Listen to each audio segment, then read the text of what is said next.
Loktar Oga, my champions! It has been a while, yes, and I apologise. Last video uploaded, I wasn't happy with it, I'd taken it down, it was just piss poor, and I apologise. Work is shit, I'm gonna be honest with you here. Plans are shit, I've got a lot of shit going on here. I'm not gonna let that be my excuse. However, at the moment, whilst the book club is underway, I will be laying low and perhaps uploading every so often here and there when I make progress. So, what we do in this podcast is we sit back, we look at some of the lore in our little subreddit here, and we just kick back. So, join me for a drink. Oh, yep, and we'll have a good chug. Never drink Guinness when it's just been hatched. Oh, it's gross. So, speaking of vile, disgusting things I've just launched, Hellfire. I'm joking, I love Hellfire. Hellfire is fantastic. We see our big boy Archimonde in here, rocking up the pants. He is here. He's here to kick some ass. We heard all this about the whole fucking demons thing. Oh, you kill him and he goes back, go back to the Nether. Now, we thought that only applied to like Doom Lords and that sort of thing. It appears that actually no. So I actually found a really nice article on Blizzard Watch about like what's happening from here, and it's a nice little article here. And I had some time reading through it today when I had the time. It's by Anne Stickney, so thank you, Anne Stickney. She is very, very, very, very smart when it comes to the lore, and this whole Archimonde thing is a bit crazy. For those who haven't played it, you need to get yourself through Hellfire. It is going to be the defining moment. A little tinfoil hat theory here is that for the first time Blizzard have said you are going to be sat in Draenor. Well, everyone was like, why don't we have player housing? Why don't we have guild housing? And Blizzard always never said anything. They never said a single thing. So, we go back to our Azeroth. Complete revamp. I say complete. Major revamp. I'm talking like, everyone's been saying, oh, Blizzard's so fucking lazy, blah, blah, blah. Think back to Lich King. They brought out fucking Argent Crusade. Everyone was like, oh, is Blizzard your shit?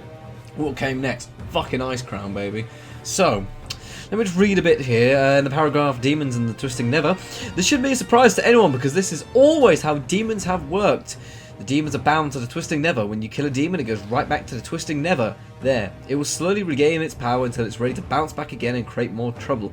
We've seen this work plenty of times before. Mal'Ganis was supposedly killed by Arthas in Northrend, yet he popped up again in Wrath of the Lich King, seemingly unharmed. Demons are immortal in that sense. They cannot be killed unless they are actually killed in the Twisting Nether, where they live. Think of the demons we see in our world as projections of a demonic soul, rather than a physical demon. It might look and feel like you've killed that demon, but all you've done is damaged it to the point where it slips back into the Twisting Nether. And sometimes that demon is damaged enough that you don't see it for years, decades, centuries. The only exception to this rule was Archimonde.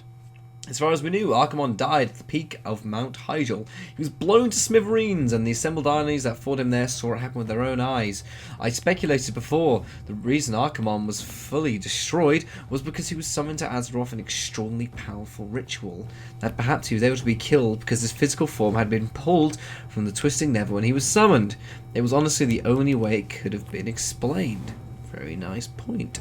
Every other demon we've encountered, including Sargeras himself, has always been sent back to the Nether, Rhinen dying as an absolute. I just don't like that bit there because it was the avatar of Sargeras. Bad! Bad lore! Bad lore! The problem with this, of course, is that the fact that I assumed Archimonde was an exception, and it turns out he was not. A lot of people have been calling this a major retcon, but I wouldn't call it retcon, I'd call it a plot twist. A big one.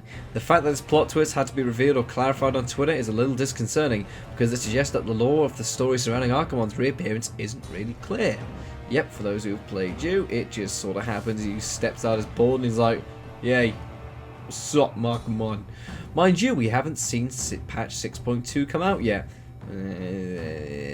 So we can't be certain how it all plays out. There may very well be a piece of the lore in the upcoming patch that explains what happened and how exactly the denizens of Azeroth got it wrong.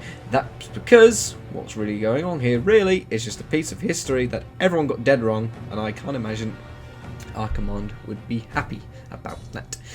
If you have not done the raid, the only thing I can really sort of understand here is Gul'dan is power incarnate. I don't know how he got his power, so something about him just busts me up the wrong way. Realities and the twisting never. But then come the myriad of questions regarding what we're doing on Draenor. This is not our Draenor. We've been told that plenty of times. In the universe, there are infinite versions of Draenor out there, and each version has a slightly different story, but each presumably came to the same conclusion. The Legion was triumphant. How? Exactly. It triumphed, like the varies from reality to reality, but as always it succeeded in one form or another. That's why Garrosh was so controversial. It's why it caught the attention of the Legion like never before, because nowhere in any version of Draenor was it ever destined to be anything other than conquered territory. We've been told more than once there is one true timeline out there, and although there may be variations that exist, that timeline pretty much anchors everything in place. Ooh, that's a nice little background. I've just come up to the side there. Okay, someone coming up on the door, but now I'm back. So, I want to move on to the Reddit side of this post, and from Maximilian of Baden, it said, so what artifact did Gul'dan use to summon a big boss into the Legion? I got that completely wrong, didn't I? So what artifact did Gul'dan use to summon a big boss of the Legion? This is horrible. Because only the other times Kojade and Archon have been summoned is through the use of the Sunwell and Book of Medivh, respectively. Daniel's Viper. Well, I think part of the Dark Portal exploded. That's where the Fell Energy EV would be. Maybe he used. Otherwise, I'm going to steal this question and ask it at BlizzCon. Hell yeah. So, Daniel's Viper, hopefully you can tell us how the hell did he just make a portal for him to walk through. I mean, we know he's powerful, but not powerful enough to summon him through. We then have, when did Azeroth find out Arthas was the Lich King? By Obis, I can't even read this. The song says completely wrong. Obis Skrilvig. The last time Arthas communicated with Azeroth, as far as I can tell, was during his campaign in Lordaeron, before returning to Northrend and protect the Lich King. I might be missing something obvious, but did the Horde and Alliance actually know Arthas was the Lich King when they invaded Northrend? If so, how and when did they find out? Joel 1979 says, I wonder if the knowledge tied to when the future Forsaken finally found themselves able to function on their own. I know that it wouldn't work so hot for humans, who couldn't tell them from the Scourge at first, from whom I gather. I wonder how much predated them for joining the Horde. I don't know if it's specifically addressed in the story anywhere, how exactly that came to be. In Warcraft 3, when Sylvanas rebelled against the Scourge, she eventually allied with some of the human armies in the hopes of driving out the Scourge of Lordaeron. Most of them died, but likely few survived, or were sent somewhere else in Azeroth. So, word of free faction of the undead was out there long before they joined the Horde. This is a very interesting post by both of them, so you need to check these ones up. They are the top 2 posts on the subreddit for this month, or so far in the past month.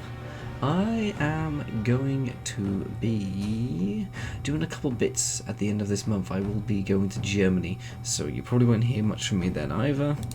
Before I do go, I just want to head round, and I want to say that I do believe very, very soon, let me just check my mod mail quickly. One of the moderators got a message. I was wondering if it was okay with you if I did a lore AMA over at r/wow. I've seen lately there are loads of misunderstandings, and I'd love for people to ask you about your lore. Since you've done previous AMAs, I'd ask your permission. And who said when, who would do it? Ah, here you go, Ruffin. Praise-based. Ruffin, he says that he's going to do it next Saturday.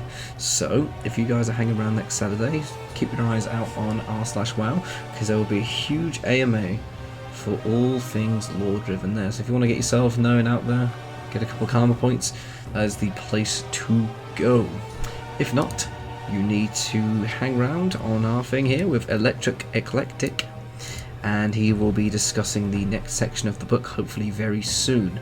You guys need to come to part of these things. I'm not going to read them out because I really want you guys to go there and see them yourself. It's the sticky post, you should read it, it is fantastic. You guys have a fantastic day now, head to that post and I will see you later on. I'm hoping this weekend I'm going to be around, so I'm going to try and do some more cosplay bits, and perhaps do a bit more.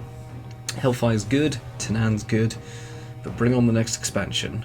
Alright, look, Zero Gar, and I'm going to try and chug the rest of this Guinness. Nope, it's gone warm. How long was that the door for? God damn it. Right, you guys have a cool time, and don't worry about Reddit drama. It is the saltiest drama. Keep it easy, keep it cheesy, keep it hell creamy. Nice. See you guys. Bye.